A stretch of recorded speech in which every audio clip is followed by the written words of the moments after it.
नमस्कार मित्रों, आपका स्वागत है ऑथर्स एंड बुक्स। इस कॉलम में आज हम बात करेंगे श्री रतन शारदा जी की जो लेटेस्ट किताब आई है, कॉन्फ्लिक्ट रेजोल्यूशन द आरएसएस वे।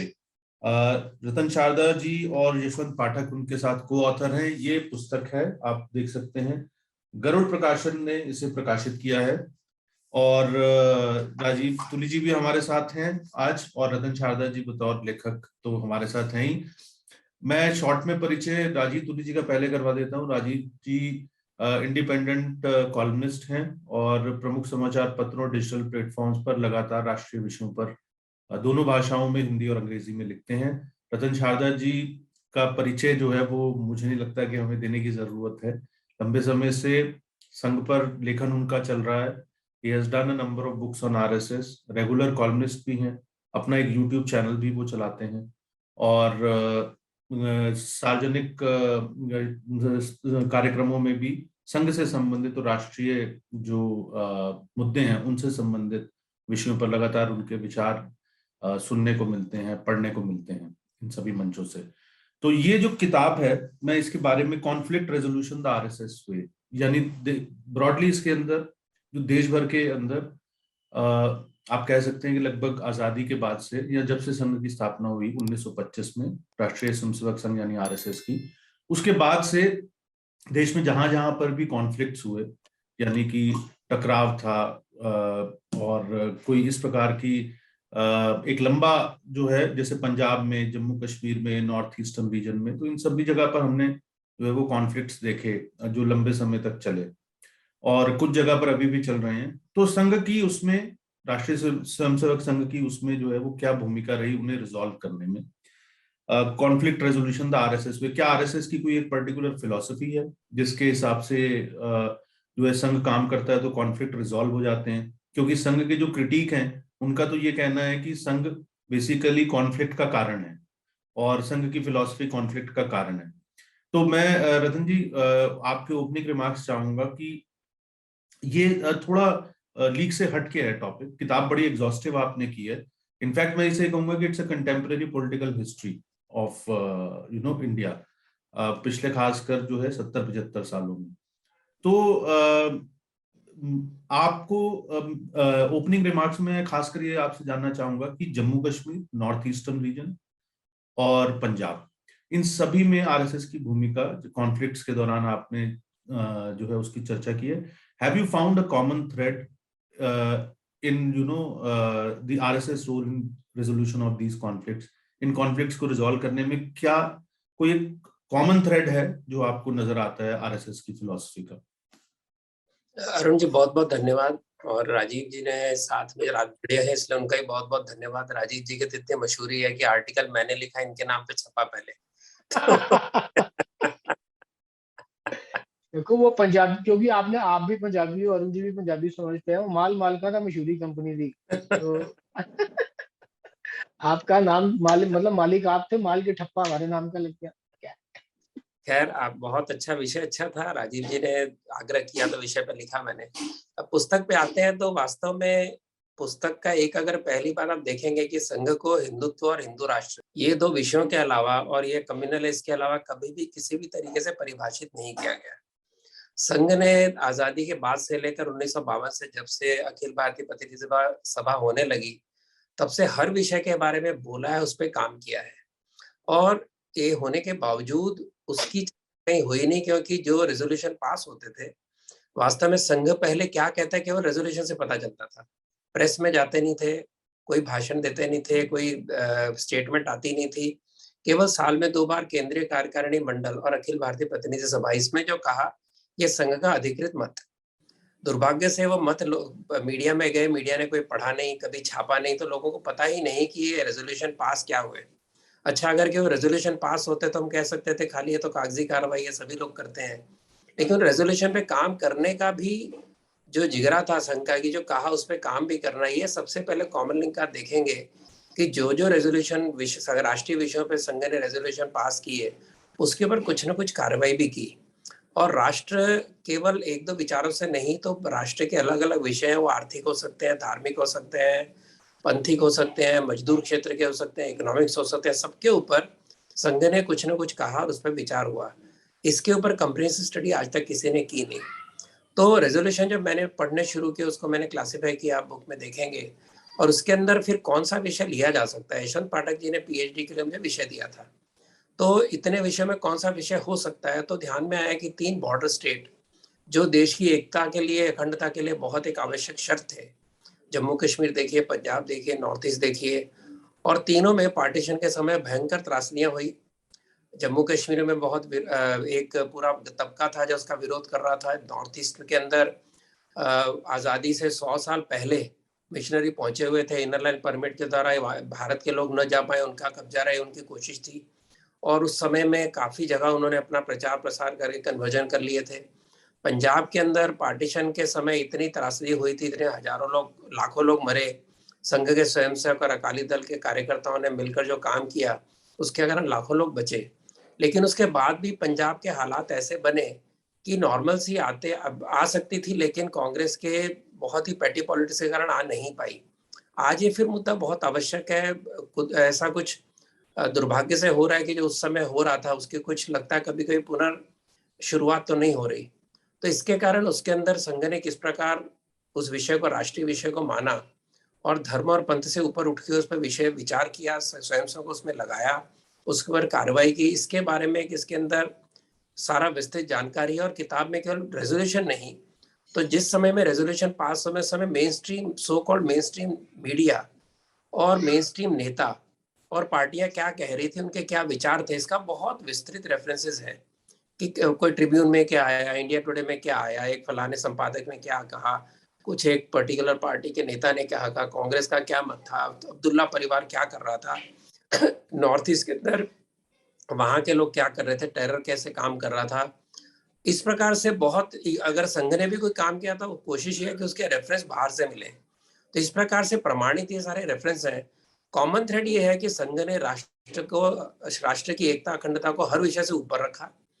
और दूसरा ये है कि जहां भी अपना प्रस्ताव पास किया, उस प्रस्ताव के ऊपर जमीन पे क्या कर सकते हैं उसका आह्वान स्वयं से किया, स्वयं के बाद जनता से किया, और जनता ने भी बहुत जगह साथ दिया। हम जम्मू कश्मीर में देख सकते हैं, पंजाब में देख सकते हैं, और अब जाके हम नॉर्थ ईस्ट में भी उसका कुछ प्रभाव देख सकते हैं।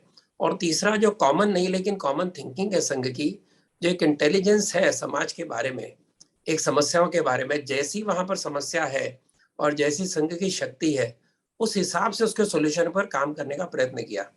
संघ ने कॉन्फ्लिक्ट रिजॉल्व नहीं किया, लेकिन रिजॉल्व करने के लिए बहुत ज्यादा मदद देश को और सरकारों को की। सरकारों को क्रिटिसाइज भी किया, लेकिन जहां राष्ट्र का प्रश्न था वहां सहयोग भी किया। और ये जो एक बहुत बड़ा लेसन है कि राष्ट्र की समस्याओं को सुलझाने में केवल सरकारें काम नहीं कर सकती, उसके अंदर संगठनों का भी रोल है। जो रोल सिविल सोसाइटी करती है उसका काम इतना है कि जो विद्रोही लोग हैं उनको एक कानून का, उनको एक प्रकार से ह्यूमन राइट्स और कानून का कवच देना और उनको बचाना राज्य की शासन से। जबकि संघ का रोल रहा कि जहां विरोध करना है विरोध करो, जहां साथ में लेना साथ में लो, जहां सरकार को गलती बतानी है बताओ, जहां काम करना साथ में काम करो। तो एक फ्लेक्सिबल अप्रोच, लेकिन कड़े रूप से राष्ट्रीय अप्रोच के साथ में संघ ने काम किया। कुछ कॉमन चीजें मैं कह सकता हूँ। रतन जी, मुझे लगता है कि आपने जिन 3 विषयों पर ये पुस्तक लिखी है, वो तीनों ही बहुत रेलेवेंट है। पंजाब में अभी रिसेंटली पिछले कुछ दिनों की जो सारी डेवलपमेंट्स हैं, वो आपकी पुस्तक में एक चैप्टर नॉर्थ ईस्ट रीजन पर फॉरेन फंडिंग कन्वर्जन को लेकर, तो अभी ये एफसीआरए में जो सारे चेंजेस हुए हैं वो, और तीसरा कश्मीर में 370 धारा हटने के कारण से जम्मू कश्मीर में जो परिस्थिति बनी है, वो ये तीनों ही बहुत रेलेवेंट विषय है। मुझे लगता है थोड़ा सा पीछे जाकर के कि पंजाब में जिन दिनों में ये इंसर्जेंसी, आतंकवाद, टेररिज्म ये सब चल रहा था, संघ की जो भी प्रतिनिधि सभा या अखिल भारतीय कार्यकारी मंडल रहा था, उन्होंने एक प्रस्ताव पारित किए।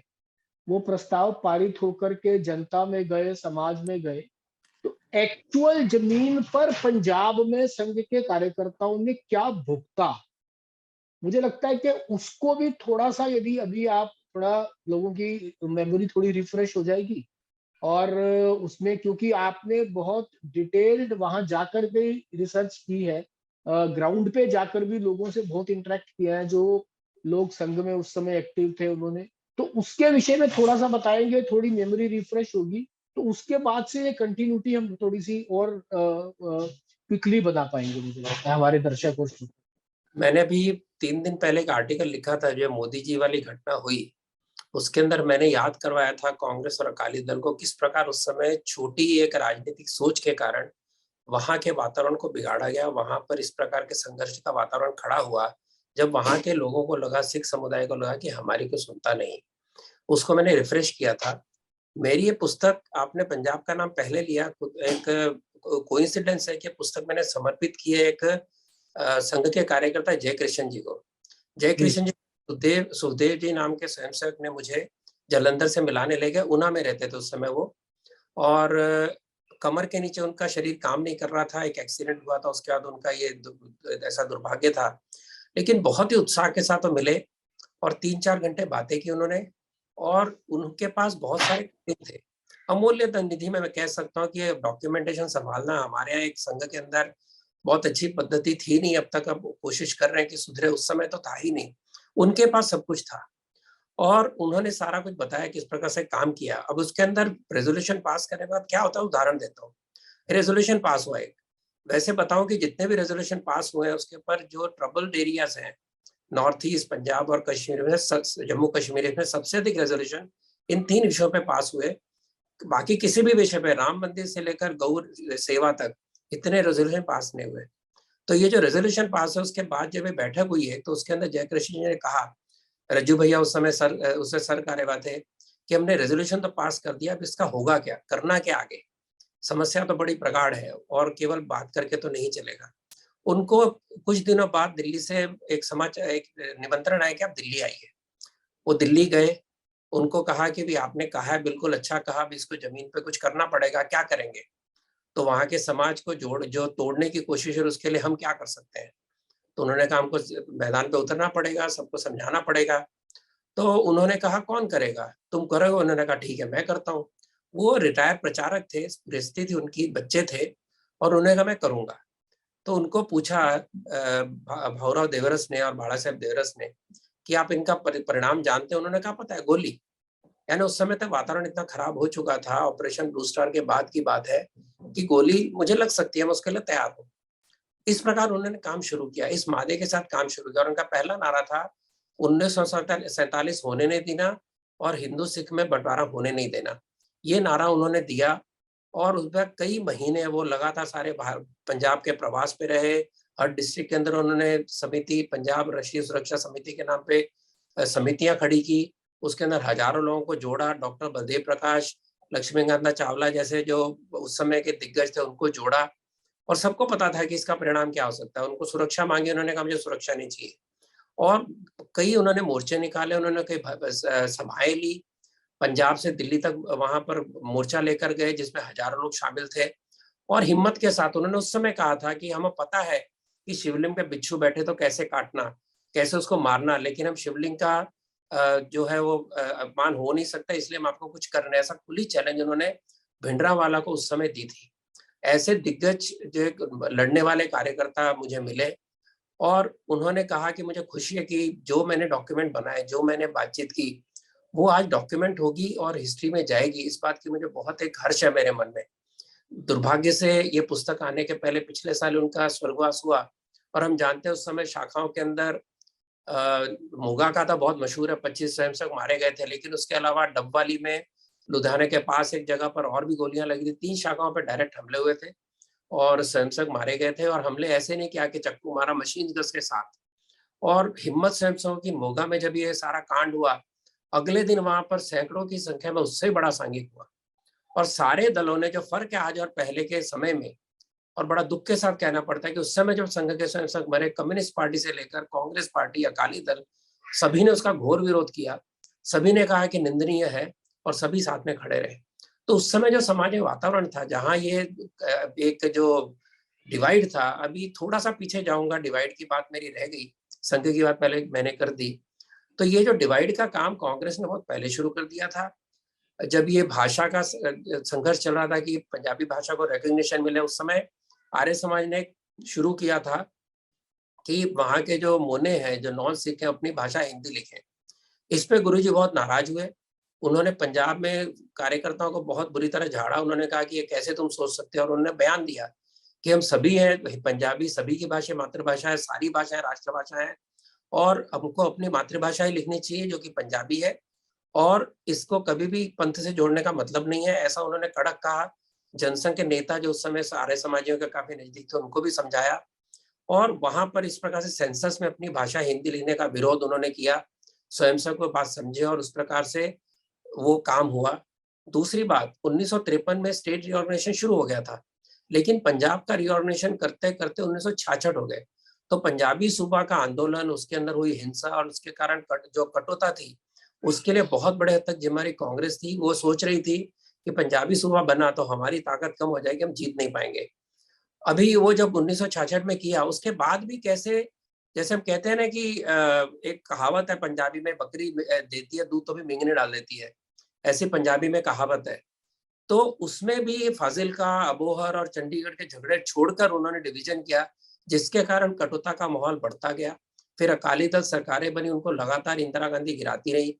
उसके बाद आनंदपुर साहब रेजोल्यूशन आया, जो कि एक तरफ फेडरल स्ट्रक्चर की बात करता है, दूसरी तरफ आंथिक सुप्रीमेसी उसके अंदर अंकित थी, और एक तरह से वो आगे जाके सॉवरेनिटी के नाम पे एक बहुत बड़ा एक उसके अंदर ऐसे क्लॉज थे जो देश का नुकसान कर सकते थे। वो रेजोल्यूशन पास हुआ, और आज भी आप देखें जब भी कुछ गड़बड़ होती है, जब अकाली दल सत्ता से बाहर जाता है, जब भी अकालियों की इच्छा होती है, एसजीपीसी की इच्छा होती है, आनंदपुर साहब रेजोल्यूशन की बात करते हैं, जब वो सत्ता में होते हैं तो चुप रहते हैं। तो एक खिलौना उनके हाथ में, जिसको जैसे चाहे उपयोग करें।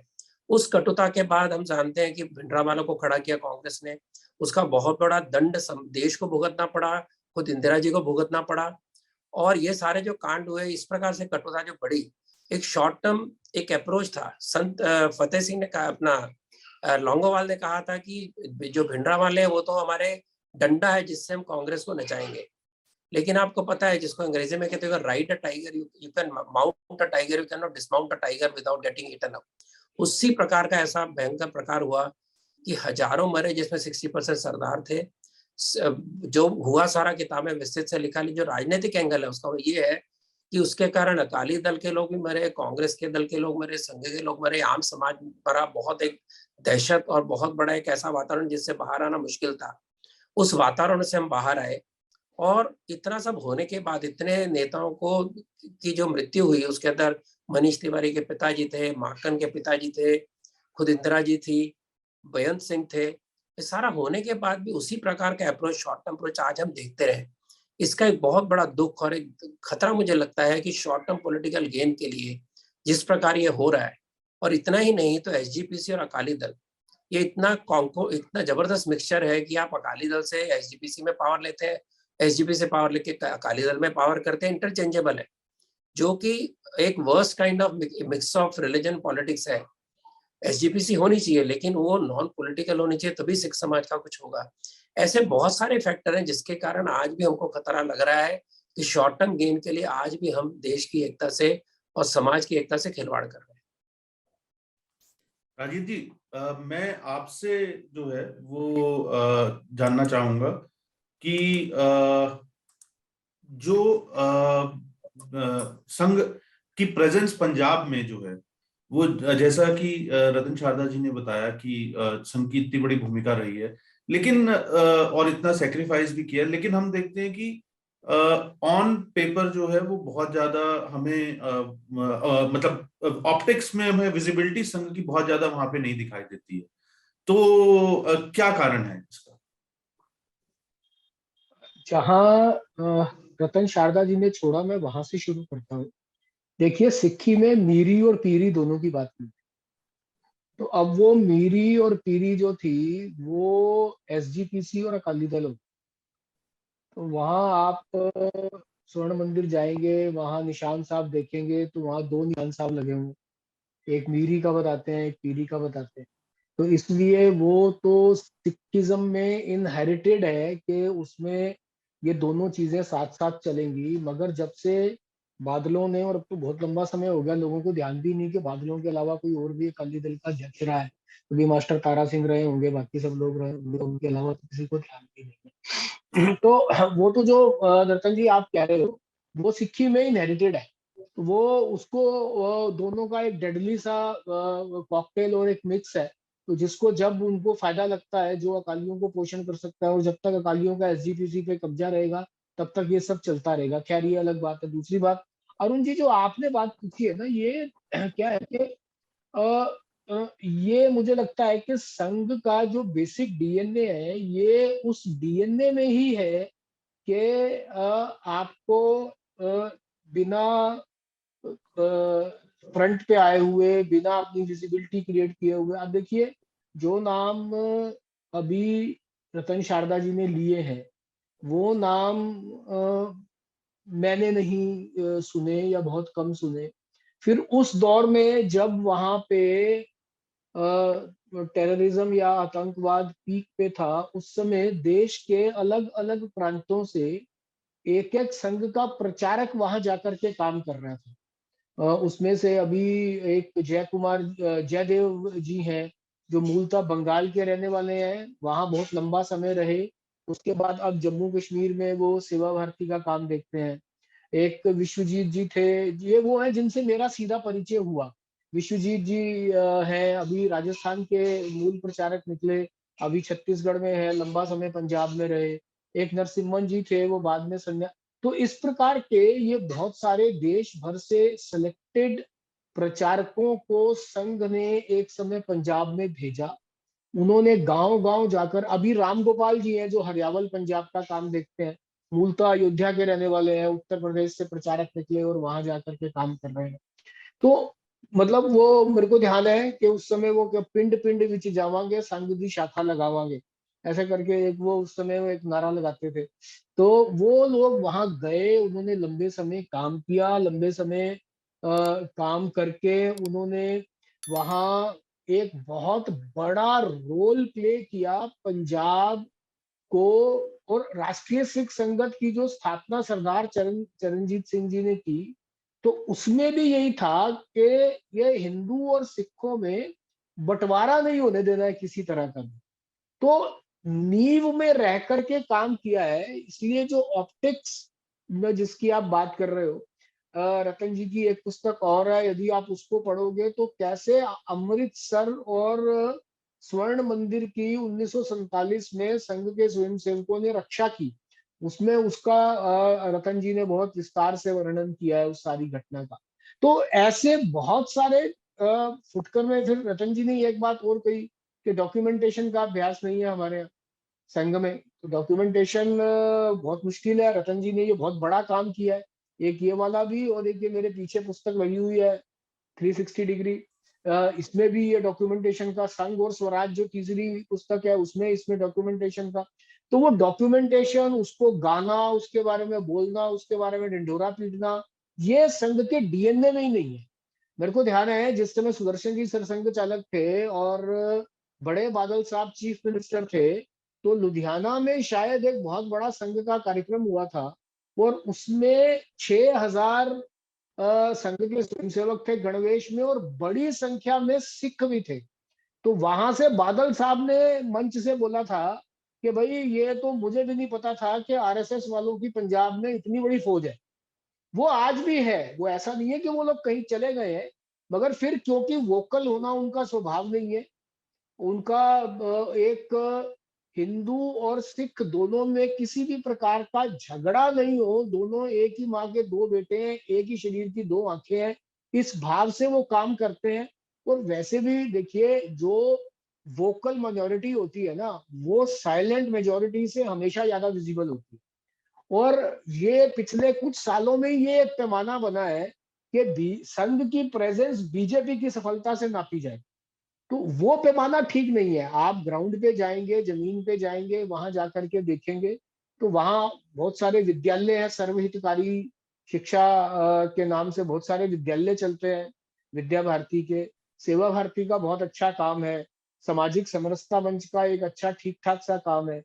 और ये जो मुझे लगता है कि ये जो विध्वंसकारी या विभेदकारी जो शक्तियां हैं उनकी प्रेजेंस बहुत कम है। अगर वो वोकल है, शोर ज्यादा मचाते हैं, साइलेंट मेजोरिटी आज भी, मेरी पिछले दिनों में जब ये सारी घटनाएं हुई है तो पंजाब में कुछ व्यापारी वर्ग के लोगों से, कुछ इंटेलेक्चुअल से बात हुई है, उन सबको इस पे बड़ा क्षोभ है कि देश के प्रधानमंत्री को आप कैसे रोक सकते हो, वो भी वहां ऐसी जगह पर जहां से इंटरनेशनल बॉर्डर बहुत ज्यादा दूर नहीं। उनके मन में बहुत क्षोभ है, उनको समझ में आ रहा है कि इस सब के कारण से और दूसरा देखिए, मैं आपको ये जो संघ का काम करने की पद्धति है, इसका एक पैरेलल रिफ्लेक्शन जो है वो इस केंद्रीय सरकार में भी, जितने काम सिखों को लेकर के, चाहे वो करतारपुर कॉरिडोर का काम हो, ब्लैक लिस्ट को खत्म करने का काम हो, और या वो 450 साल बनाने का काम, ये जितने काम इस सरकार ने सिखों के लिए किए हैं ना, वो काम पिछले कई सालों से कई सरकारों ने नहीं किया, मगर तो भी उसका भी प्रोपोगेशन ठीक से नहीं हो पा रहा, उसका भी शोर ठीक से नहीं बन पा रहा। मगर ग्राउंड पे संघ का अच्छा काम है, ठीक ठाक काम है, विजिबल, दिखने वाला, महसूस करने लायक काम है पंजाब में, और बहुत पुराना काम है ऐसा मेरे को लगता है। परंतु वही मैंने जैसे पहले कहा कि जो वोकल माइनॉरिटी है वो ज्यादा दिखती है। पॉजिटिव, कुत्ता आदमी को काटे खबर नहीं है, आदमी कुत्ते को काटे खबर खबर है। तो हम तो मतलब पहले वाले मॉडल पे काम कर रहे हैं, रूटीन में काम कर रहे हैं। इस कारण से मुझे लगता है कि थोड़ी सी ऑप्टिक्स में हम वहां नहीं, संघ वहां नहीं आता, नहीं तो एक मुझे प्रेजेंस लगता है में कोई राजीव कमी जी, नहीं। आपने बिल्कुल एक ठीक बात बात कही। जोड़ूं, जो पंजाब का आखिरी मुद्दा मैं जोड़ूं, मेरी किताब जी के जी। अंदर सेक्शन है जिसके अंदर मैंने ये बताया है कि खालिस्तानियों को संघ से क्या प्रॉब्लम है।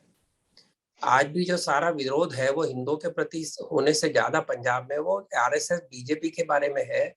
और वो क्यों है, इसका मैंने कारण कुछ किताब के अंदर कुछ कोटेशन के साथ, कुछ घटनाओं के साथ दिया है। जिसका मुख्य कारण है कि जिस प्रकार से सिखों को आइसोलेट करना चाहते हैं खालिस्तानी और कट्टरवादी जो है, वो संघ के विचारों के कारण हो नहीं पा रहा। अभी तक तो, पिछली पीढ़ी तक तो ऐसा था कि सबके घरों में सरदार थे, मेरी भाभी सरदार है, किसी और के घर में कजिन सरदार है। यानी ये इंटरमिंगलिंग और एक ही जगह से निकले हुए, जैसे पहले से एक घर से निकलता था वो जाके सरदार उसको सिख बनाते थे, गुरुओं के चरण में रखते थे, वो उसके कारण हर परिवार में मिक्स है। अब जैसे जैसे आइसोलेशनिस्ट पॉलिटिक्स बढ़ रही है खालिस्तानियों की और कट्टरवाद की, उसमें धीरे धीरे नई पीढ़ी उससे दूर हो रही है। लेकिन जब तक संघ है, जब तक संघ का विचार है और उनको अलग नहीं होने देना चाहते, उसके कारण सारा विरोध है। क्योंकि उनको लगता है कि हमारा जो प्रोजेक्ट है इसके कारण उठ नहीं पा रहा, और यही सारा विरोध और यही सारे जहर घोलने का कारण है। मुझे लगता है रतन जी, एक बात इसमें मैं छोटी सी और ऐड कर देता हूँ, वो ये है कि शायद सिख हिस्ट्री को भारत के पर्सपेक्टिव में लिखने में जो एक बड़ा एफर्ट होना चाहिए था वो भी नहीं हुआ। जैसा एक एफर्ट ये 2020 वालों ने एजेंडा ने किया और एक नया पर्सपेक्टिव दिया सिखों की हिस्ट्री का, वो पर्सपेक्टिव भी शायद कहीं ना कहीं छूटा है। देखिए, जो जो कह सकता हूँ कि राष्ट्रीय शक्तियों की जो कमजोरी रही, जैसे नैरेटिव की बात चली, ये आज का बात नहीं है। जो आप देख रहे हैं एक समाज के अंदर, पंजाब के अंदर एक ऐसा भाव जो 1980-90 में नहीं था। यानी रात को बस पकड़ते समय हम भी डरते थे। मैं उस समय बहुत पंजाब जाता था, हर 2-3 साल में बिजनेस था, तो हम बेफिक्र घूमते थे। पता चलता था परसों एक बस के अंदर लोगों को मार डाला, अगली बार पता चला ट्रेन को उतार के सबको मार डाला, लेकिन काम चलता था। शाम को 6 के बाद निकलने के समय जरा डर लगता था कि भाई कितने बस में बैठे हैं, कौन बैठा है। लेकिन दिन के समय समाज के अंदर घूमते समय, घरों में जाते समय कभी ऐसा भेदभाव कभी भी नहीं था जो आज के समय में है। साइकोलॉजिकल लड़ाई शुरू कैसे हुई है? ये साइकोलॉजिकल लड़ाई 1971 के बाद पाकिस्तान के सहयोग से, और जगजीत सिंह चौहान जैसे लोग पहले जो नेता था, उन्होंने सारे सिख हिस्ट्री को नए सिरे से जो लिखना शुरू किया, मैकॉलिफ के इंटरप्रिटेशन से, विच वाज ब्रिटिश इंटरप्रिटेशन। और मैकॉलिफ ने केवल हिस्ट्री नहीं लिखी, स्क्रिप्चर का भी अनुवाद किया। उनके डेडिकेशन को दाद देनी पड़ेगी, इसने अपना सारा जीवन इसमें दिया, लेकिन उसको ट्विस्ट के साथ दिया, उसको अपना बेस बनाया। भाई गुरदास को बेस नहीं बनाया, जिन्होंने संतों ने ओरिजिनल सारी हिस्ट्री लिखी थी उसको बेस नहीं बनाया। आप अगर जाएंगे, बड़ी सुंदर सिख विकी है, बड़ी सुंदर इनकी, वहां पर आपको जो चाहिए डिटेल मिलेंगे, लेकिन हिंदी में कुछ नहीं है, गुरुमुखी से डायरेक्ट इंग्लिश में। उसके अंदर अर्थों को बदला गया धीरे धीरे। उगरदंती का वाचन अब नहीं होता, दशम ग्रंथ की बात अब नहीं करते, क्योंकि उसके अंदर बहुत ज्यादा स्तुति गान जो किया गुरु गोविंद सिंह जी को सूट नहीं किया, चंडी का पाठ नहीं होता। नहीं होता। वो तो गोवर्धंती वही है। और हाँ अगर आप जाएंगे तो बिल्कुल। इतना ही नहीं, तो जो भाई गुरदास जी की वाणियां हैं जिसके अंदर उन्होंने हिस्ट्री पूरी लिखी है, उसको भी कैसे टेस्ट किया जाए। फॉर एग्जाम्पल भाई गुरदास ने एक जगह किया है कि टेम्पल्स वर डिस्ट्रॉयड, में जहाँ केवल इंग्लिश बोल रहा हूँ, एंड मॉस्क वर रेज्ड। अभी ये एक इतिहास का सत्य है, मस्जिदां ढाइया गईयां, सॉरी मंदिर ढाए गए थे, मस्जिदां बनाइया गईयां। उसका अनुवाद कैसे है, temples were replaced by mosque, यानी आपने खुशी से उसको बदल के झंडा बदल दिया। दूसरा एक मैं सुनाता हूँ, cows and poor were killed, increasing sin in earth, on अर्थ।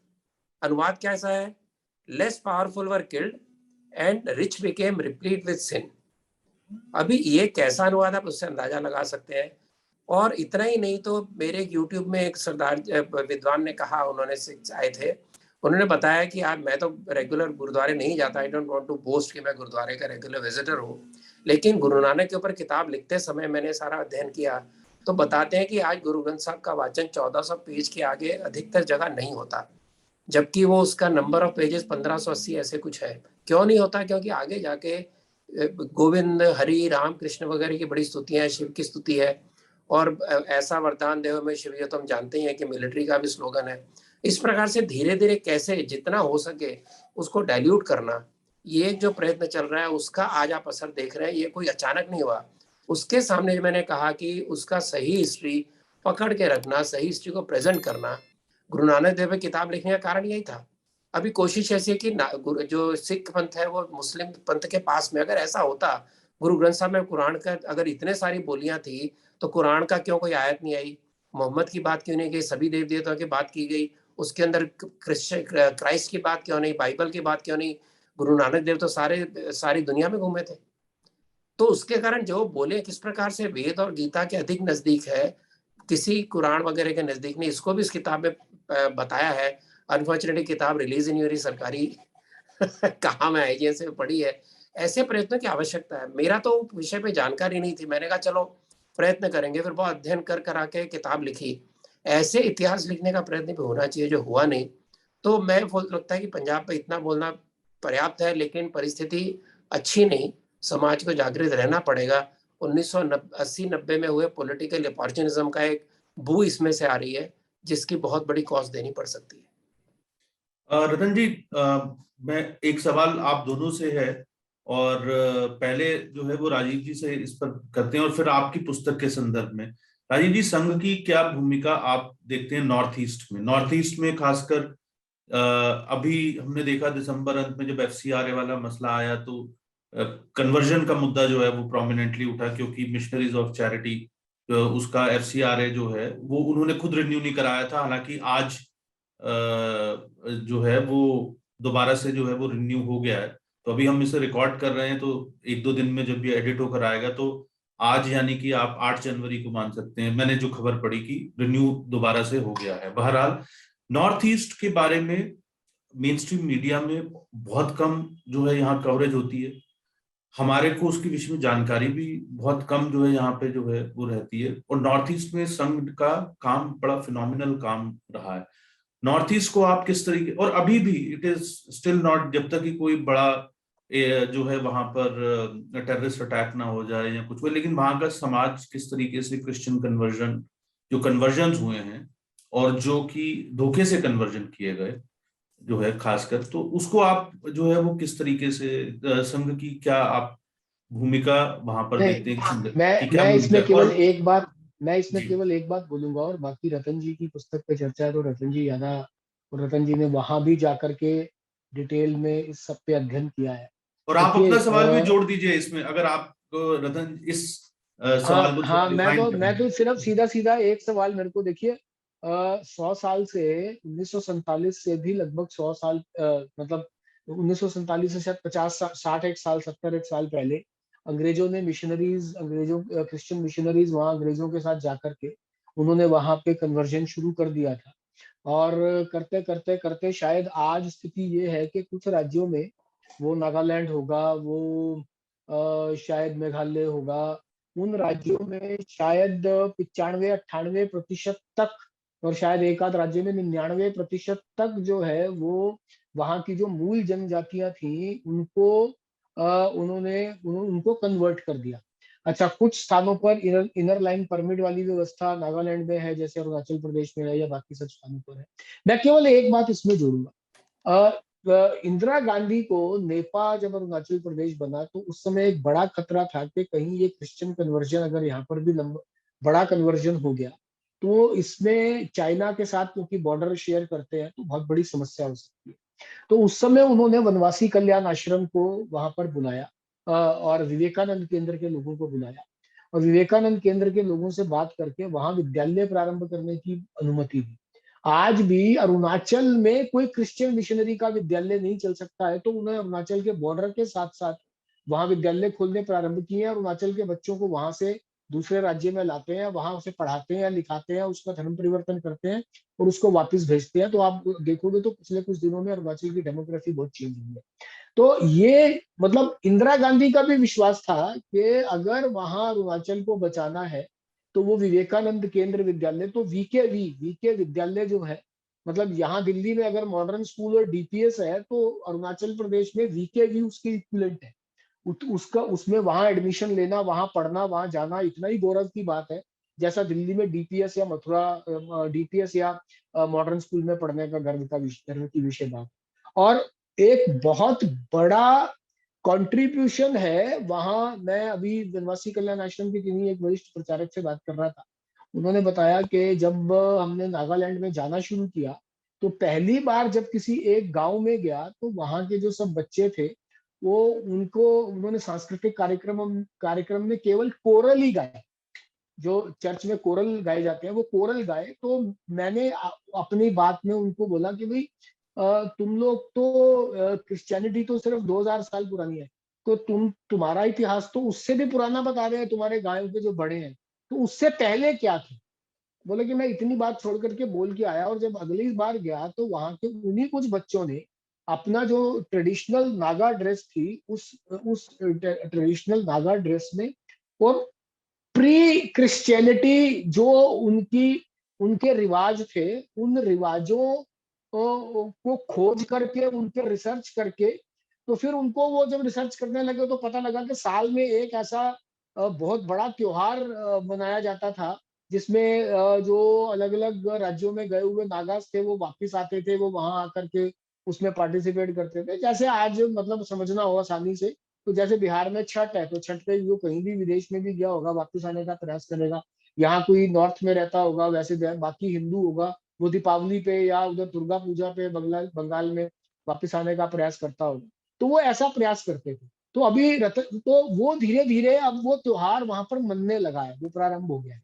ये मैं आपको मतलब हो सकता है कि ऑप्टिक्स में आपको ये दिखे कि यार इसमें संगता है, मगर जो बेसिक वनवासी कल्याण आश्रम के लोगों ने वहां धीरे धीरे इतने वर्ष लगा करके तो वो क्रिश्चियनिटी से वापस अपने जनजातीय त्योहारों की ओर, अपनी जो उनकी जनजातीय संस्कृति कह लीजिए आप उसको, या उनके रीति रिवाज कह लीजिए, वो जो रीति रिवाज थे उन पर वापस आने शुरू हुए हैं। रतन जी ने अपनी इस पुस्तक में नॉर्थ ईस्ट को लेकर के जो विदेशों से पैसा आ रहा है उस पर एक बड़ा डिटेल्ड चैप्टर दिया, और वो बड़ा रेलेवेंट है क्योंकि अभी ये जो एफसीआरए के लाइसेंसेस कैंसिल हुए, उसमें जब कैंसिल हुए तो मिशनरीज और चैरिटी का भी एक कैंसिल हुआ। तो मिशनरीज और चैरिटी में ने उसमें सीधा सीधा एक लेटर ही लिख दिया कि भाई हम चाहते नहीं, क्योंकि उनपे दो आरोप थे, एक रांची वाला एक वडोदरा। रांची में बच्चा बेचते हुए पकड़े गए थे और वडोदरा में कन्वर्जन और वो सारा डेटा नहीं दे पाए थे जो वहां पर बच्चे रह रहे थे उनके विषय में, वो दो विषय थे। अब वो रिस्टोर हो गया। तो इसमें एक उन्होंने डिटेल दी है कि कितना पैसा 2010-11 में मिशनरीज और चैरिटीज को मिला है, या एक ये world vision of India Tamil Nadu, खैर वो थोड़ा उधर हो जाएगा। मिशनरीज और चैरिटी को 63 करोड़ रुपया इन 2 सालों में 2010-11 में विदेश की, और कुल पैसा जो आया है वो एफसीआरए अंडर 1993 से 2012 तक वो 1,16,073 करोड़ रुपए है। तो रतन जी ये हाँ इतना ही है, 1,16,073 करोड़। तो ये रतन जी इसके बारे में ये कैसा, क्योंकि स्पेसिफिकली नॉर्थ ईस्ट के आपके सेक्शन में इंसर्जेंसीज इन नॉर्थ ईस्टर्न रीजन, इस सेक्शन में आपने इसको डाला है, तो इसका क्या कोरिलेशन है दोनों का, वहां से पैसा आना वहां कन्वर्जन होना, और फिर संघ का उसमें रोल? देखिए, संघ ने केवल मानव संसाधन के आधार पर सारा काम वहाँ खड़ा किया, फंड्स तो थे नहीं, और लेकिन एक जो लगन थी और एक जो समर्पण का भाव था, इसका अद्भुत, बहुत ही अद्भुत उदाहरण है। इसके बारे में जिसको कह सकते हैं वाम थोड़े विचार से लेकर ईपीडब्ल्यू के अंदर बहुत सुंदर एक आर्टिकल आया था जब नॉर्थ ईस्ट में 2014 के बाद में वातावरण बदलने लगा, तो मालिनी भट्टाचार्य जी नाम की एक एकेडमिशियन ने एक आर्टिकल लिखा था ईपीडब्ल्यू में, जिसका थोड़ा सा कोट मैंने इसमें भी किया है कि किस प्रकार 1946 में शाखाएं लगनी शुरू हुई थी, फिर बाद में बैन में बंद हुई और 1950 में फिर दोबारा काम शुरू हुआ, और डिटेल के साथ उसने उसे लिखा था। अभी जो नॉर्थ ईस्ट के अंदर वातावरण बदला है, उसके अंदर ये कोई अचानक नहीं बदला, पीछे 70 साल की तपस्या थी। उसका पहला एक दर्शन उन्होंने बहुत अच्छी स्टडी के द्वारा किया था। मैं एक समर्पण का भाव कैसा था उसका उदाहरण दूंगा, क्योंकि बहुत आपको पता चलेगा। मणिपुर के अंदर एक हमारे यहाँ पर थे शंकर दिनकर, उनको नाम था भैया जी काणे, ऐसे बुलाते थे। भैया जी काणे को गुरुजी ने कहा कि आप शिक्षक हो थाना में, बम्बई के पास, आप नॉर्थ ईस्ट में जाके क्यों नहीं काम करते? तो तैयार हो गए, नॉर्थ ईस्ट गए। मणिपुर में उखरुल नाम का एक गांव जो 6 किलोमीटर बर्मा के बॉर्डर से, जहां ऊपर जाने में 3 दिन लगते हैं, वहां उन्होंने स्कूल शुरू किया। और उनको लगा कि बच्चों को यहाँ पढ़ाना इतना आसान नहीं है, बच्चों को एक भारत का दर्शन भी होना चाहिए, किस प्रकार से एक जो भारत का भाग है उनको लगना चाहिए, तो उनको मैं मुंबई लेकर जाऊं। तो वहां के लोगों का विरोध शुरू हो गया। मिशनरी तो थे ही वहां पर विरोध करने वाले कि बच्चों को ले जाएंगे, बेच देंगे, नौकरी करवाएंगे, एटसेट्रा एटसेट्रा, तो इनको नहीं जाने देना। तो उनको कुछ उपाय नहीं सूझ रहा था। उनके साथ में जयवंत कोंडविलकर नाम के एक छोटा बालक था, उनका खुद का नहीं था, शिष्य था उनका। उन्होंने कहा कि ऐसा करो, इसको अपने पास रख लो, और अगर मैं इनको लेके जाता वापिस नहीं आता, बच्चा आपका। और जयवंत की हिम्मत देखो, इस बात को मान गया। और जयवंत आज एक सीनियर कार्यकर्ता है, नॉर्थ ईस्ट के अंदर आज भी स्कूलों का काम कर रहे हैं, उसी एरिया का। ऐसे भैया जी काणे ने सारा जीवन वहां दिया। से अखंड उदाहरण। मधुकर लिम्बे जब उन्होंने तो ओरिजिनल प्रचारक पहले बैच में गए, और शुरुआत क्या थी, 1950 में एकनाथ रानडे गए नॉर्थ ईस्ट में, उन्होंने प्रवास किया कुछ 1 महीना, उनकी आंखें खुली कि बहुत समस्या है। वापिस आए, महाराष्ट्र में संघ शिक्षा वर्ग चल रहा था, उन्होंने बाबा भिड़े जो समय सरसंघ वहां के संघ चालक थे, उनको कहा कि मुझे प्रचारक चाहिए। अगर इस समय नॉर्थ ईस्ट में काम शुरू नहीं किया तो 30 साल के अंदर ये सारा भाग अपने हाथ से निकल जाएगा। और बैठक में उन्होंने बौद्धिक दिया। 8 प्रचारक महाराष्ट्र से निकले, 2 नॉर्थ से दिए गए, 10 प्रचारक वहां पर 1950 में पहुंचे, और बिना संसाधन के भैया जी काणे जैसे लोगों से और प्रचारकों के द्वारा काम शुरू किया। और क्योंकि शाखा लगाना बहुत मुश्किल था, मिशनरीज का जबरदस्त ऑपरेशन था, टेररिस्ट सारे उनके साथ थे। और एक बात मजेदार, आप देखिए, ये सारे कांड में आप कहीं भी देखिए, चाहे वो नक्सल एरिया हो, चाहे पंजाब हो, चाहे जम्मू कश्मीर हो, नॉर्थ ईस्ट हो, कोई भी एरिया हो, कोई भी टेररिस्ट, कोई भी सेपरेटिस्ट कभी भी चर्च पे अटैक नहीं करता, किसी पादरी को कभी अटैक नहीं करता। उसका कारण क्या है? क्यों? उनका उनके साथ में अच्छा उनका तालमेल बैठा हुआ है, और उनको भड़काने वाले लोगों में उनका भी हाथ है, और टेररिस्टों के ऊपर उनका वरद हस्त है। इसके कारण कभी भी, उसे एक छोटा सा उदाहरण और दूंगा। पंजाब के अंदर हमारे एक बहुत क्लोज है, उनकी कोठी थी, जब हालत बहुत बिगड़ गई, उनको लगा जाना पड़ेगा, उन्होंने बेचने की कोशिश की, बिक नहीं पाई, तो खरीदी किसने? एक क्रिश्चियन ऑर्गेनाइजेशन ने। आज भी उस कोठी के अंदर है वो, उनके पास पैसे थे। तो आप उससे एक लीजिए किस प्रकार की शक्तियों से आप लड़ रहे हैं। जब आप अभी एफएसआरए की बात करते हैं, इतना बड़ा साधन, इतने बड़े स्कूल के नाम पर वहाँ खर्चे, हॉस्पिटल, उनके खाने पीने का प्रबंध, बाहर भेजने का प्रबंध, हर तरह की पैसा उनके पास है। यहाँ तक कि कैसे पैसा पहुंचता होगा, किस प्रकार से हथियार जाते होंगे, उसमें जाना मुश्किल है, लेकिन ये सारा उनका हाथ में था। विदेशी शक्ति ने शांति प्रस्थापित करने के नाम पर वहां पदार्पण किया। तो ये सारा जो प्रकार था, उसके अंदर समाज के अंदर कैसे खड़े रहना, स्कूल द्वारा, सेवा द्वारा, और ट्राइबल कल्चर को जिस प्रकार आपने कहा, उसको उसको दोबारा जीवंत करना, उनको कन्वर्ट नहीं करना। उनको ये नहीं कहना कि तुम हिंदू हो, तुमको हिंदू बनना है, तुम्हारा ट्राइबल कल्चर है। क्योंकि होता क्या, कन्वर्जन के बाद में उनको जड़ों से काट दिया जाता है। तुम उस परिवार में नहीं जाओगे जो क्रिश्चियन नहीं बना, उसको अपने घर नहीं बुलाओगे, अपने घर की मूर्तियां, स्क्रिप्चर जला दोगे, फेंक दोगे, तोड़ दोगे। इस प्रकार का एक भय का वातावरण। तो 1-2 पीढ़ी जाने के बाद में उनको ध्यान में आता है कि हम तो जड़ों से कट गए, हमारा तो ट्रेडिशन ही अलग था। अब वहाँ के, जैसे आपने कहा, ट्रेडिशनल जो कार्यक्रम होते हैं उसमें वो लोग भी शामिल होते हैं। और वहां पर जो इस प्रकार का प्रयोग था, इंडिजिनस मूवमेंट बहुत पकड़ रही है जड़ इस समय। और अरुणाचल, जहाँ 40% समय क्रिश्चियन बन चुके हैं, डिस्पाइट ऑल दिस, वहां पर कन्वर्जन विरोधी कानून को ही वापस लेना पड़ा था। इतना प्रेशर वहां आज भी मिशनरीज का है। लेकिन इसके बावजूद इंडिजिनस कल्चर धीरे धीरे जड़ पकड़ रहा है। चर्च को अपने ऊपर चैलेंज ध्यान में आ रहा है। चर्च जो पहले छोटी छोटी संस्थाएं छुपा के रखता था, अब बड़े बड़े चर्च बना रहा है ताकि उनको लगे कि इतनी पावरफुल संस्था के साथ हम काम कर रहे हैं। इतना नहीं तो जब ये वहां पर पार्टीशन के समय से लेकर बाद में, चाहे चकमा बुद्ध हो, चाहे रियांग हो, चाहे वहाँ के दिमाशा हो, जो कन्वर्ट नहीं हो रहे थे उनके ऊपर बहुत अत्याचार हो रहे थे, उनके लिए भी संघ वहाँ खड़ा रहा, रिलीफ कैंप चलाए, उनके पुनर्स्थापित करने का पूरा प्रयत्न किया, और ये सारे कठिन परिस्थितियों में संघ ने उनका साथ दिया। इसके कारण हमारा इंडिजिनस कल्चर बच रहा है, इसके कारण वहां पर पुनरुत्थान हो रहा है, इसके कारण दोबारा एक भारत के साथ में जो बहुत अच्छा जोड़ बन रहा है, इसके अंदर बहुत बड़ा हाथ ये संघ का रहा है। एक शॉर्ट में आपको मैंने नॉर्थ ईस्ट के बारे में बताया। तो मुझे लगता है रतन जी इसी आपके कमेंट के साथ जो है जोड़ दूं मैं, जी केवल एनडीआरए के कंट्रीब्यूशन नहीं, तो मैंने उसके अंदर जो ये बार बार कहते हैं ना डेमोग्राफिक जो डेमोक्रेटिक गलत है, झूठ है, संघ का सारा इसके अंदर ये नाटक है, मैंने इसके अंदर ऐसे सोर्सेज जो एकेडमिक है उनका संघ से कोई संबंध नहीं, ऐसे एकेडमिक सोर्सेज द्वारा वहां पर बदलती हुई डेमोग्राफी उसका पूरा मैंने डिटेल दिया है, किस प्रकार से कितने सालों में कितने % कन्वर्जन हुआ है, कितना चेंज हुआ है, वो भी डिटेल मैंने एकेडमिक रिकॉर्ड से दिया है। मैंने कोई भी पब्लिसिटी वाले या संघ के पैम्फलेट से नहीं दिया है। ये भी उसमें आपको पढ़ के आश्चर्य होगा किस प्रकार सारे बॉर्डर एरियाज के अंदर किस प्रकार से डेमोग्राफिक चेंजेस आ रहे हैं। राजीव जी, आपके क्लोजिंग रिमार्क्स हम ले लेते हैं और फिर उसके बाद हम जो है इसको क्लोज करेंगे जो है चर्चा को। तो आपके कोई क्लोजिंग कमेंट्स? क्लोजिंग रिमार्क रतन जी का ही है, क्योंकि रतन जी ने ही पुस्तक लिखी है, उसी की चर्चा है। मुझे लगता है कि केवल एक छोटी सी बात कि जो डॉक्यूमेंटेशन आज तक संघ के काम का नहीं हुआ, बहुत सारे महत्वपूर्ण विषयों पर समाज को दिशा और दशा देने में जो संघ ने काम किया है, ये पुस्तक इन 3 विषयों पर, ये जो 3 विषय रतन जी ने जम्मू कश्मीर, नॉर्थ ईस्ट और पंजाब वाले इसमें उठाए हैं, मुझे लगता है कि this is going to be most authentic document with contemporary perspective. और तीनों ही ऐसे विषय हैं जो अभी लगातार चलने वाले हैं। 370 हटने के बाद जम्मू कश्मीर की समस्या खत्म हो गई ऐसा नहीं, अभी वो POJK है, उस पे भी संघ का काम चल रहा है, उसके विषय में है। पंजाब का अभी लंबा विषय चलने वाला है और नॉर्थ ईस्ट है ही है। मुझे लगता है कि this is the most authentic document जो रतन जी ने किया है, और एक बड़ा काम।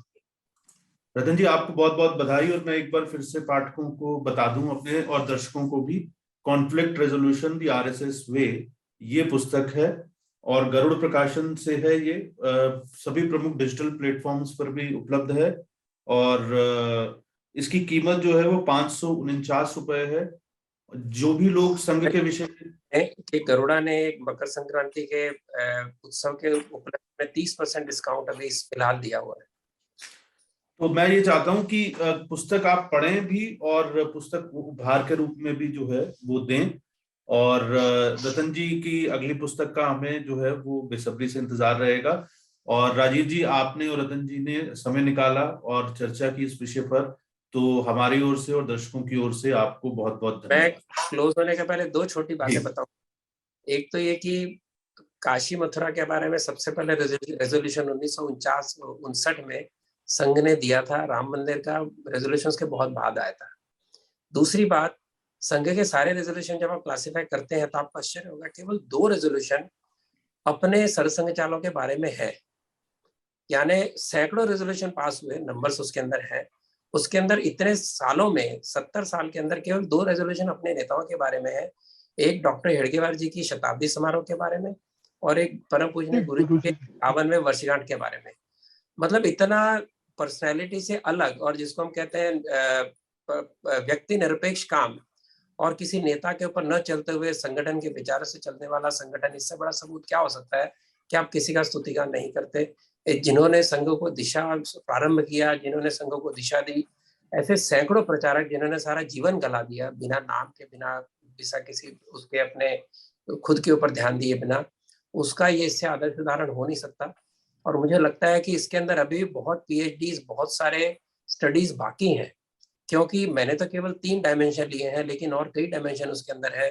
सामाजिक समरसता का डायमेंशन है, नेशनल सिक्योरिटी का डायमेंशन है, और जिस प्रकार से ये जो एक मैनेजमेंट सिस्टम जो खड़ा किया, जिस प्रकार से समाज के अंदर रह के समाज के साथ में और सरकार के क्रिटिसाइज करते हुए भी सरकार की आवश्यकताओं के साथ राष्ट्रीय समस्याओं पे लगातार संघर्ष करना, समाज को जोड़ना, इससे अच्छा स्टडी का कोई मटेरियल हो नहीं सकता। मुझे लगता है कि और इसके अंदर स्कोप है।